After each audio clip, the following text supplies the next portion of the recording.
Hello and welcome to our webinar, Estate Planning 101. And we are so lucky today to have Kristina Park from Park Legacy Law, and she's an award-winning attorney. Very impressive, very impressive, extremely knowledgeable on estate planning. So we're going to have a brief presentation this morning, and then there will be a chance to ask questions at the end. And you can either put them right in the Q&A, or you can raise your hand and I can alter your attendance so you have the ability to talk. Just let me know and enjoy. Okay, wonderful. Am I able to share my screen? Okay, I think I am. Great. Right here. Is everybody able to see the screen? If you can, please chat yes.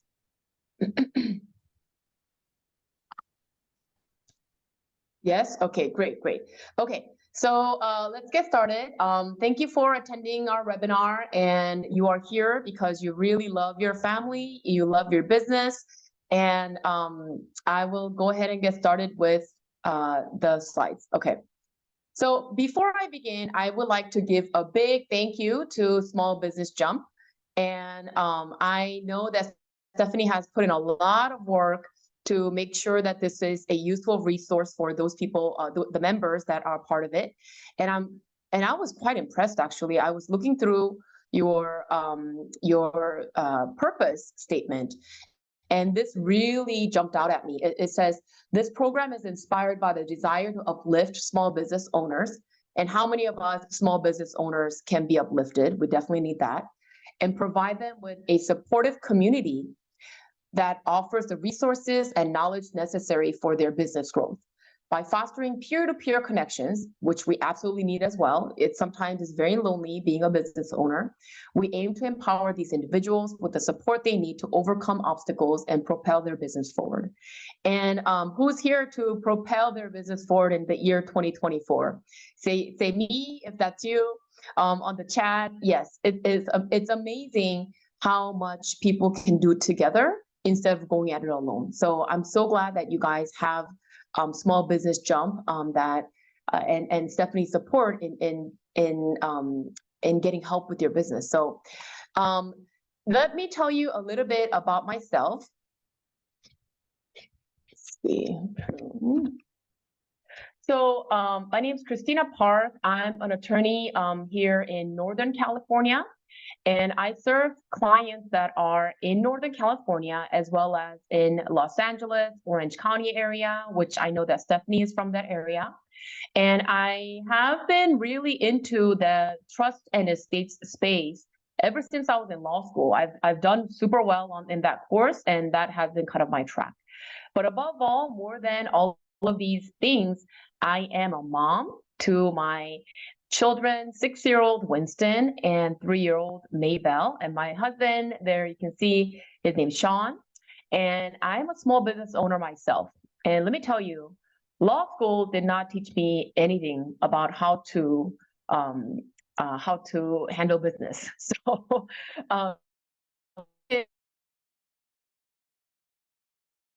attorney who started a law firm myself of all the small business struggles and all of the adventures.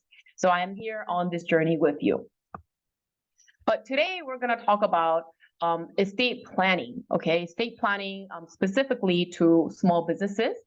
And let me tell you a little bit of house rules. I understand that Stephanie talked about, asking your questions. You can go ahead and chat it. And I think Stephanie will kind of sort through it at the end. So what I mean is save your questions till the end and then dedicate this 30 minutes, right? We all have really distracted minds, like entrepreneurs all have shiny object syndrome and also distractions, notifications everywhere. So if you can turn off your distractions, your phone, so you can focus on this presentation so it can help your family. So the agenda that we have today is about 30 minutes of PowerPoint presentation, and which will be followed by Q&A. And I'm going to give you a chance to win big at the end. So please stay until the end. So who is this for? This is for you if you want to make sure you aren't going to leave a mess for the family you love. and want to ensure that you do what you do leave is full of clarity, love, and a future full of possibility and care. So before we begin, I have a question for you. Why did you come today? Maybe you came because you want to have the total assurance and comfort of knowing your family, you would be taken care of and know what to do if something happened to you. Did you come for the peace of mind of knowing what would happen to your assets at your death? And did you come to find out how to make sure your family doesn't pay estate taxes unnecessarily? Or maybe you came to make sure you'd be taken care of in the best way possible, and the best decisions would be made for you if you became incapacitated for those medical decisions. If you answered yes to any of these, you're in the right place. The reason beneath all of these, though, is that you care for those around you, your spouse, your kids, friends, and loved ones. In the worst case scenario, like this picture, who will come to your aid? Who's the one who will take care of your matters? Not what you'd want, but practically. Let's talk about the estate plan that the state has for you. Meaning, did you know that you have an estate plan even though you have documents? And that estate plan is what the state has for you. It's called a probate process. And probate process, a lot of people ask, what is it? It really is just a process of fairness and authentication. Let me give you an example. Let's say you passed away without any documents in place, and if you pass and you have a home and you have IRA accounts and you've got your business, you are no longer there to assign where these things should go to. So what the probate court will do is the judge will take everything into account, everything that you own into a probate case, and it's up to them to decide, has this person owed any money to anyone? Is there anyone that we need to be fairly be paying out, right, before their heirs get the money? Because it's also possible, let's say you have a long distance relative, a nephew named Sam, and you pass away, and Sam all of a sudden comes forward and tells everyone, oh, my uncle told me that he was going to leave me everything. Here's the voice recording. Here's what he wrote on paper. And so that means that I should be getting all the inheritance. Would you want that to happen? So probate process really is there for people who didn't write anything down on the documents to make sure it goes to the right people and to authenticate that what is coming forward is true and factual. But that's not all of the probate process, right? So the sad thing about probate process is the judge will actually decide who's going to inherit and who will be your children's guardian if you have minor kids, okay? Let's talk about the cost that is involved in the state's estate plan for you. So the cost of state's estate plan for you goes like this. Let's look at an example of a person who has around $2.6 million. This is one of my recent clients. His home was $1.3 million. He had some cash assets, retirement, and life insurance. Did you know that even if you have mortgage on this home, the entire value, so fair market value of the entire home that is in your ownership goes into the probate evaluation? And also the life insurance, if you have death benefits, that is rolled into your probate evaluation as well. So for a person who has $2.6 million in asset, including home and a life insurance, this is how the probate fees roll out. So this is what's called a statutory fee, meaning California law has decided that 4% on someone's first $100,000. If you own $100,000, then 4% of that is going to go into a probate attorney fee and a personal rep fee. So I'm not going to go through it line by line, but basically if you have $1 million in asset, then the court is required to take $23,000 out of that estate for the probate attorney fee and $23,000 for the personal representative fee. Now, if you have over $1 million asset, you will get charged 1% on the next 9 million. So that's for this specific client, it was $1.6 million. So on that, 1% of that is 16K here, another 16K, which all totals into 78,000. For a small percentage of us, our assets go above 15 million, and that will also be 0.5% on that. Let's see, but that's not everything. On top of the probate fees, you have court fees. So when you are filing something at the court, they're going to charge you money, and you have to publish, or your family has to publish a publication to give notice for anyone who you owed money to step forward. So it will be published. So that's going to cost money. Probate referee who needs to evaluate your home, that's going to be $1,000 for $1 million house. And bond on personal representative, meaning you don't want the personal representative who is in charge of your assets at that probate process to run away with the money that they're guarding. So that they have to post bond. That's around $500 to $800. So final petition court filing fee. There's a final petition. So all of this rolls into $3,000 total. So what does that add up to? For that specific client who had $2.6 million, it's going to cost them $81,230. And so that's just the cost part. If you are looking at your family's emotional journey after you pass, it's going to be a 9 to 2 years wait that they're not able to have closure.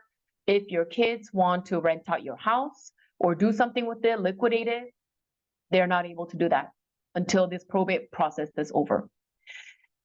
And also they're going to be in and out of courthouse, having the time hassle. If you have kids or family members that are from out of state, they're going to have to take that plane, take time off work, go to the court at the county that you passed away, and put in their time investment. For those of you guys who have minor kids, if you have minor kids that are under 18, do you mind chatting up, saying like I have, or like say kids on the chat? I like it to be a little interactive. I feel like I'm talking to myself. Stephanie, am I doing okay? Just making sure.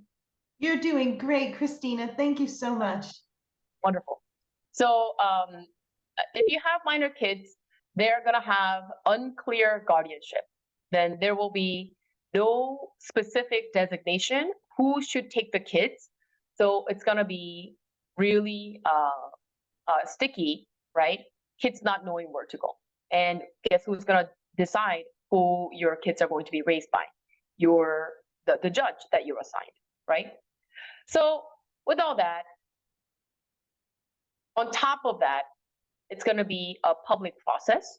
So just like examples of many well-known people, everyone is going to be able to look up your specific will or specific probate process to understand exactly how much was inherited by someone. And there are sharks out there who look at these public records to approach people who has recently inherited money.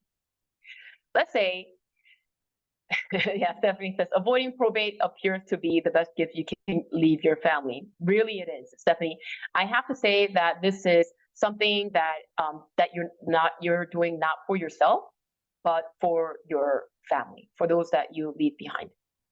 Okay, so let's look at a situation where you do have a will and a trust in place, but you have it in incorrectly. So one of the most common mistakes of 99% of the trusts out there is giving your children inheritance outright. This does not protect them from lawsuits, divorce, and quite honestly, their own vice. One of the attorneys I worked with had a case where the 22-year-old adult child, so the clients had 22-year-old child, and he was married She was married. She inherited about $1.5 million, got divorced, and her spouse, who was a 21-year-old, walked away with half of that money. Wouldn't you want to ensure your children's inheritance is protected from lawsuits, creditors, or even future divorce, no matter how old they are? Another important thing for minor kids. So we hear it all the time where the parents or a single parent get hit by a car and get killed or incapacitated. Even if you have a guardian named in your will, the authorities are obligated to take in your children into custody until the named guardian can be contacted and verified. Even one night in the Child Protective Services, if this can be avoided for your kids, it should be. So this is where we provide a emergency guardianship card. So basically it's a paper card that you put in front of your driver's license. So if you are found unconscious or passed away on an accident scene, the EMT that are trying to find your identity, they will look into the card, and the card is going to say, this is the person that I am assigning as emergency guardian for my kids, and they can contact them and be handed off to them, right? So that's very important. So I'd love to give this out for the parents. If you want to put your email in the chat, we actually have a PDF that you can print out and you can cut it. So yeah, if you want to put your email there, and Casey, if you can fill these and make sure these they get the emergency guardianship alert card, please. Thank you. Okay. Another thing to remember is if you have someone that you don't want raising your kids, because a will does not exclude anyone from guardianship. So you want to make sure you do that. Now let's talk about you. How do you want to be cared for at your incapacity? You want to make sure that your wishes are honored, and whether you're organ donor, or you want to be cremated or buried, all of things should be part of a proper estate planning as well. Some common mistakes that people make is things like naming people as joint tenancy with survivorship into their house title. That's really risky and dangerous for many reasons. If you walk away with anything, walk away with the tip. Do not name yourself as a joint tenant with your parent, or your parent as a joint tenant with you. You want to avoid that. And another tip is never to name a minor as a beneficiary, because it just ensures that your insurance or retirement account will end up in court. So what you want to do is name the primary beneficiary as your spouse and secondary beneficiary as the trust. So now let's explore how to get it done right. So the only way to keep your family out of court, either in the event of your death or incapacity, is to have a fully funded living trust. Let's look at this picture. So we've got a trust that is kind of like a bag, and you execute your deed to real property after you do your trust. You retitle investment accounts, assign personal property into the trust, and change life insurance and retirement account beneficiary designations, and any bond certificates assigned here, as well as sign new signature cards at the bank, right? Very important to make one of your accounts at the bank as the trust account. So when something happens to you, it'll be very easy for the person who's taking care of you to fund into that account as well, okay? So who else wants to protect their inheritance completely? So when you create a trust, you should be able to choose how your beneficiaries, often your kids, will receive the inheritance. As we talked about earlier, definitely not an outright check. When you're talking to a lawyer, please ask them, do not include the word outright in the trust. You want to definitely leave it in a sub-trust, that's S-U-B, and then trust, where the money can be protected from life events and their own vice. Let's say, for example, okay, let's just imagine that you have a pot of money that you have, and it's shielded from lawsuits, divorce, liabilities, plus you don't have to pay any estate taxes on it when you die, and you have a full control of it unless you use it for illegal purposes. These are the cutting edge techniques that only the most knowledgeable estate planning attorneys are taking advantage of. And please make sure to take advantage of these techniques when you leave money for your kids. If you want to protect your kids' inheritance, you want to make sure that it is done this way. This won't apply to many of you, but like I said, just in case any of you do have assets in excess of 26 million or are expecting an inheritance that could put you in that category, you need to know you will lose nearly half of that to the government in excess of that amount. So I won't spend a lot of time on that now, but if that's you, you want to make sure to ask the attorney that you're working with, hey, I have excess of 25 or 26 million dollars. How can I protect this so I am not taxed on that? Because there are techniques to prevent that as well. Finally, all of your hard work and savings never going down to your kids, that will be terrible, right? Because you've never told anyone you have them. Raise your hand, or I guess you can chat. Raise your hand if you have an asset spreadsheet that take an inventory of all your accounts and you update them regularly. Let's take a minute here to write down the list of things you know that no one knows about. Crypto accounts, bank accounts, insurance policies, retirement accounts from your previous job. Where are they and who would know how to find them? So many times I work with clients and we do an asset inventory and I help them through it. And they say, oh my gosh, Kristina, I didn't know that I had that one IRA account from my old work. And I would have totally forgotten about it unless we did this exercise of putting an asset inventory. And it's crazy how there is a $70 billion in the Department of Unclaimed Property, okay? If you pass away and you or your heirs are not able to be reached within a year or two, that account will go into this pot. And it's your hard-earned dollars. You really want to make sure that it goes to benefit those that you love. And what about values, insights, stories, and experience? So the last thing I want to ask you is this. If you had to choose between the people you love, receiving your money, or your values, insights, stories, and experience, what would you choose? Most clients I talk to, most people say, I would rather give them my insight and stories and experience. But guess what? You can do both. You can pass down your life story, pass down your insights, and provide them with the financial security that can also fuel into what they want to do in their life, the impact they want to make, right? How many lawyers do you think will place this as part of their service? None, or I can guarantee maybe 0.1%. So this is something for you to be mindful of. So one-size-fits-all planning leaves your family at risk. We understand that.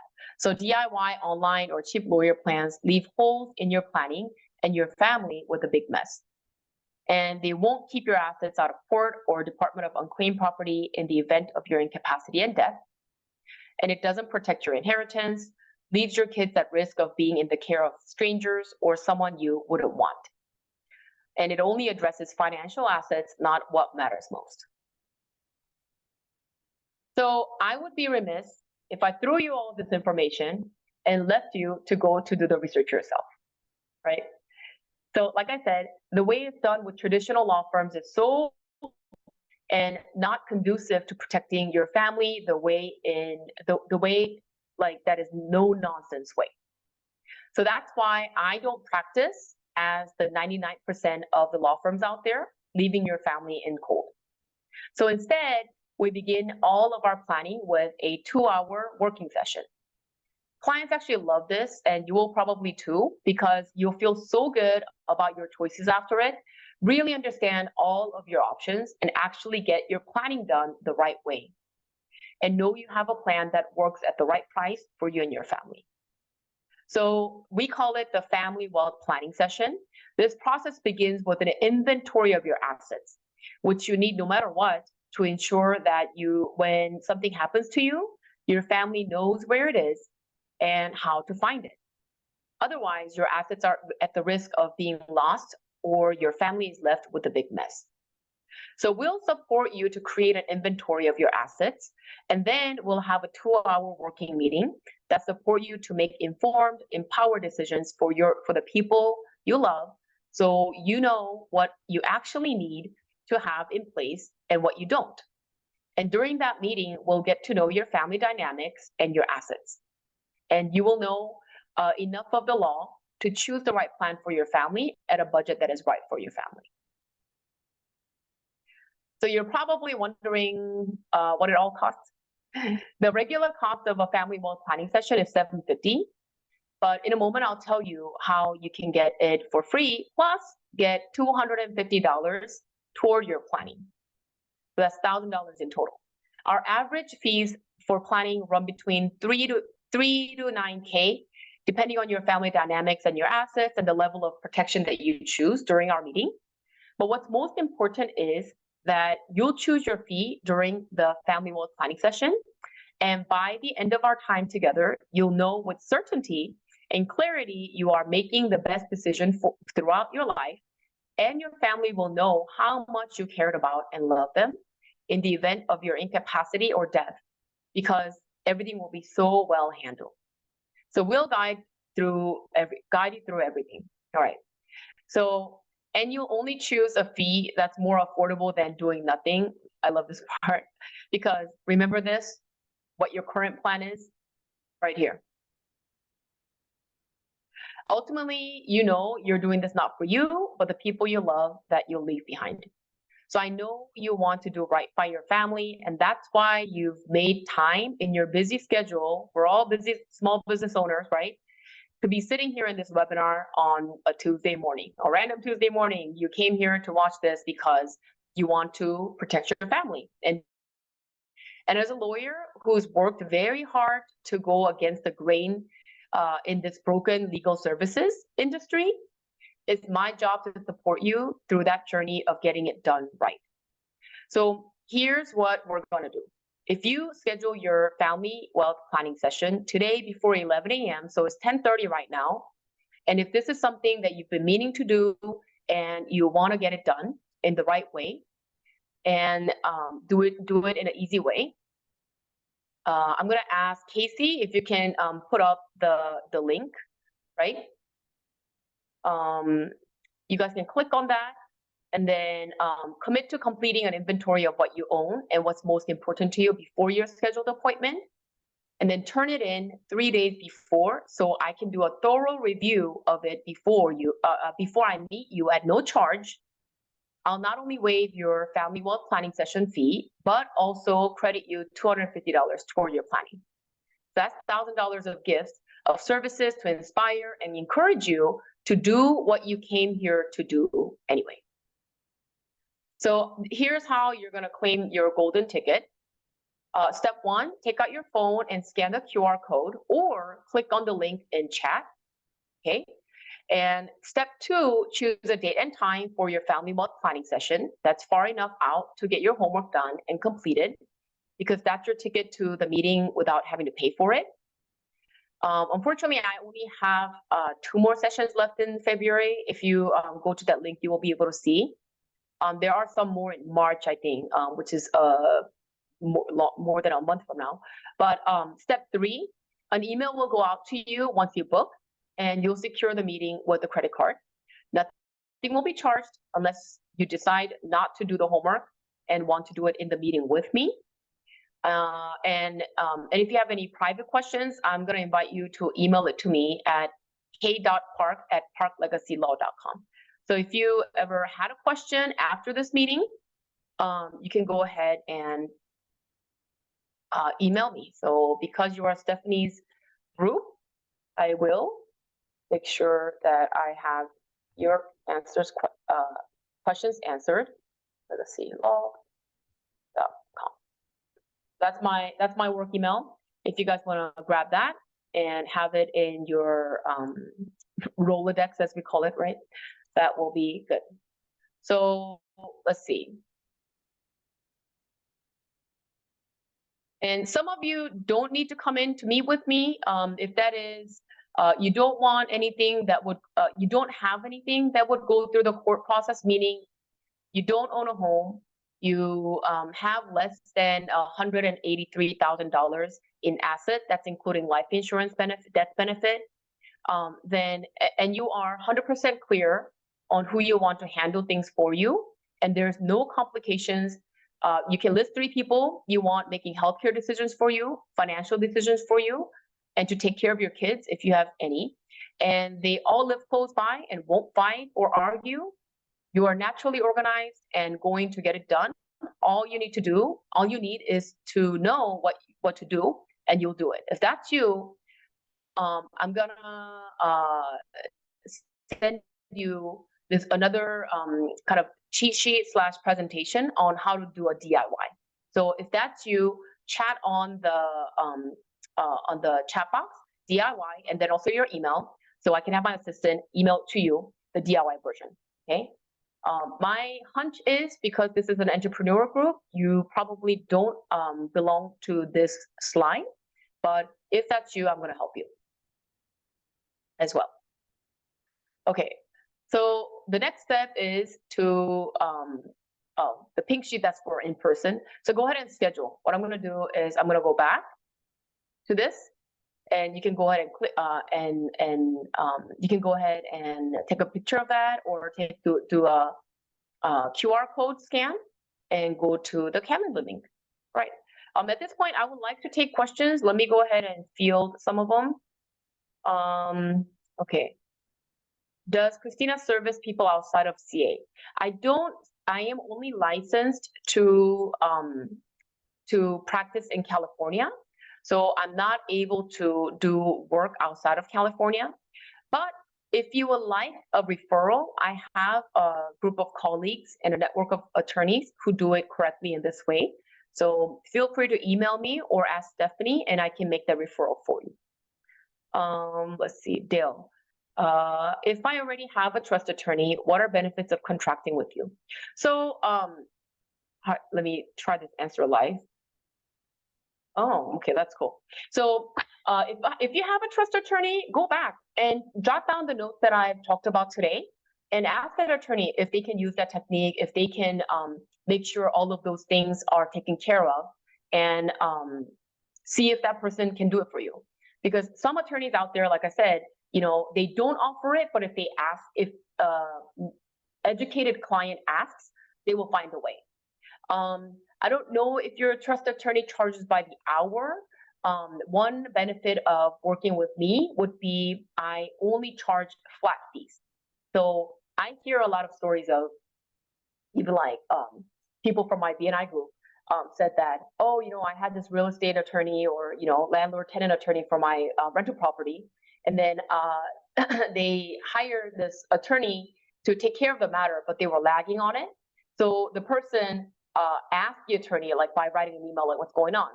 And after a week of getting an answer, he was hit by an attorney's bill. So attorneys normally bill their time in 6-minute increments. And that's the broken traditional system that I talked about. That's how we're trained to kind of bleed the client's money, right? So when you work with me, it'll be a flat fee, and it's going to be completely understood and acknowledged. You give it a go, and then we work on it. And after you become my client, any questions that you have or concerns or inquiries about your estate plan, all of those are not billably charged. So I hope that answered your question. Okay. Any other questions? Okay, Dale said this is helpful. Okay. Okay, very, very good. Thank you, Dale, for your comment. Okay. Kristina, on Dale's point, and I know I might get the word wrong, but perhaps a reinstatement would be useful. Oh, yeah, sure. If you have a trust set up already, and okay, that's another thing that I didn't mention. If you have a trust set up already, but you don't know whether your current trust has all of these things that I talked about, go ahead and also write on the chat, or let Stephanie know. The best would be to put it on the chat, because my assistant is on the chat and she can go ahead and send it to you right after the webinar. I have a 50-point checklist, and you can kind of compare, whether your trust has all those 50 points. If you want me to review it, you can send it to me. It's going to cost you $950. And again, it's a flat fee. I will be able to review it and let you know against that 50-point checklist what is missing and what your trust actually has. And if you decide if it has everything, then I will just send you your way and you will have assurance of mind that it has everything correctly. And if it doesn't, and you would like to work with me in redoing the trust, like it's called restatement, I will roll that $950 into your entire plan. And all of that would be included into your plan. Okay, so that helps. Okay, anything else? I would like to show my face now. Yeah, maybe I should have put my face right here. Yeah, that would have been good. But anyway, let's see. I'm gonna stop the sharing. Oops. I'll stop sharing.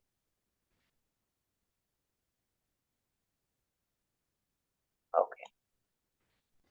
So if any one of you guys are looking for that link to book, I'm also gonna copy and paste it here. I think there's a webinar chat and also a question and answer. Okay. Thank you, Dale. This was very useful. I'm glad. Okay. Another question, can you take over a current trust we created with another attorney? Did you execute it already? Did you sign it already, or do you have just a draft?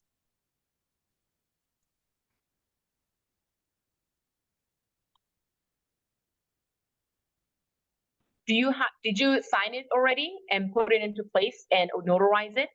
Or at what stage is the trust in?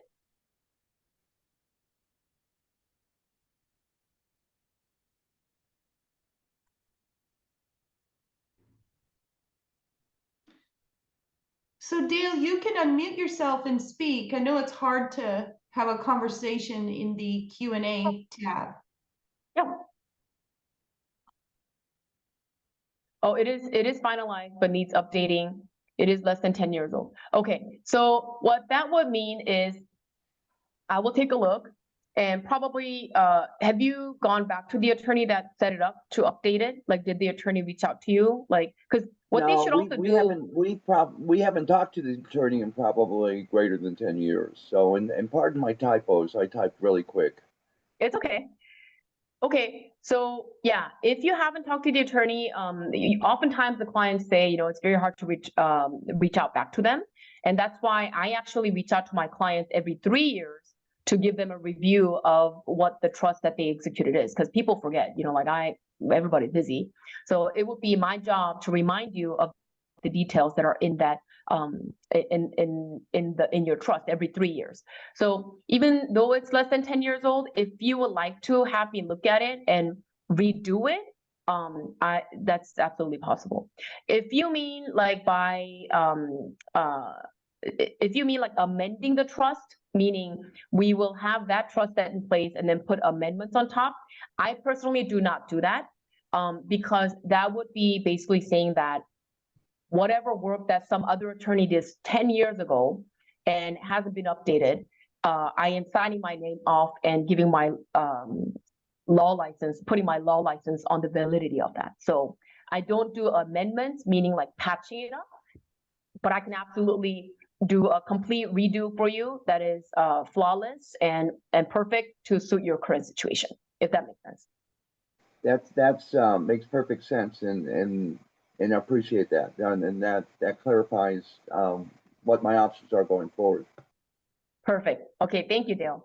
Thank you. And Dale too, if you would like to speak to me, go ahead and reach out to that email that I sent, and I can also give you a link to book a 15-minute phone call with me, so you don't have to commit to coming in for 2 full hours and doing your homework, but you can kind of ask questions and see for the right fit. You can also do that too.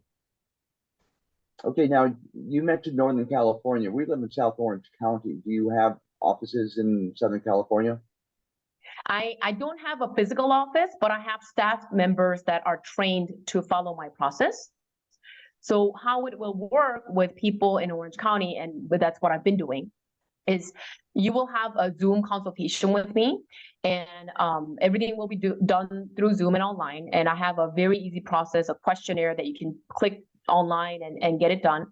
And then when it comes time for you to sign, the notary staff that I have down in SoCal is going to come to your house with everything ready and have you sign everything. We're going to bring everything back. She will scan it and put it into a nice portfolio binder, and she will hand deliver it to you to your home. All right. Well, thank you very much. I know my wife's going to have a lot of questions, so I'm trying to get as much Sure. information as I can. And I've been dominating this conversation, so I'll step back and let other people ask their questions as well. Thank you very much. Of course, yes, my pleasure. I'm glad that some questions got answered that you had in your mind. Okay, anyone else that would like to ask questions? Or let's see. Yeah, I mean, these are super helpful questions because people, you know, I'm an attorney myself, but you know, I'm afraid to reach out to attorneys too, because you know, like I don't want to be hit by a bill, you know, that comes back after a week of speaking to them, and you know that they say like, oh, you owe me $600. Like, what? Because I talked to you for like 30 minutes? That's crazy. But this is your chance. You know, you can go ahead and ask questions. I try to be the relational lawyer rather than a transactional lawyer. That's one of the things that I've decided that I will be after working at a law office after I graduated college. I mean, they really taught us to bill by the 6-minute increments, and every client will come in with a $25,000 retainer, and our goal was to be, I mean, sad to say, inefficient, right? So that we can burn more hours and, you know, burn down that retainer. But I really love just working flat fee, because then the client and our team are on the same team. We want to get it done quickly, efficiently, smoothly, as much as possible. And that's what the clients want. And we achieve exactly what the clients want within a very efficient timeline. Right now, the timeline is from the moment you do your initial consultation, it will be 4 weeks until the plan is set in place. So, yeah. Any other questions? Or Stephanie, if you have comments. Sure. Well, I want to thank you for that. Was very generous. Thank you so much. And course, I just want to, and I'm so impressed with you, Kristina, of course. So professional and knowledgeable. You know, as a tax professional, we often deal with families. We may be the first person they contact at when there's a death in a family for tax implications. And there are some things for that. But what I wish more than anything was that they had a trust in place. So in part of, you know, my daily life, I just love to get that message out and make sure that that happens. It's like the number one thing that we can do to protect the family and the finances of the family. So this particular recording is going to be available to the Small Business Jump members as a webinar on demand. So even if you're watching on the webinar on demand, please feel free to reach out to Park Legacy Law. Yeah, sounds great. Yeah. And I mean, it's awesome that you're also doing this for small business owners. I think small business owners really have amazing mind, right? And we are like the entrepreneurs, adventure seekers, right? And the risk takers. But at the same time, you know, when it comes to the nitty gritty, you know, small things that we have to take care of and plan ahead, we might not be so good. And so I think it's really good that you invite this kind of conversations that people can step back and think about, wow, what am I doing my business for? You know, what is the deeper purpose on it? And for a lot of people, it comes down to impact and family, right? So I'm glad that you invited me to speak in front of your audience. Thank you. Thank you, Kristina. Yes, and for business owners need to have some type of succession plan or exit plan in place, which can align up with their estate planning. Absolutely. Thank you so much for all your time today. I'm going to go ahead and stop the recording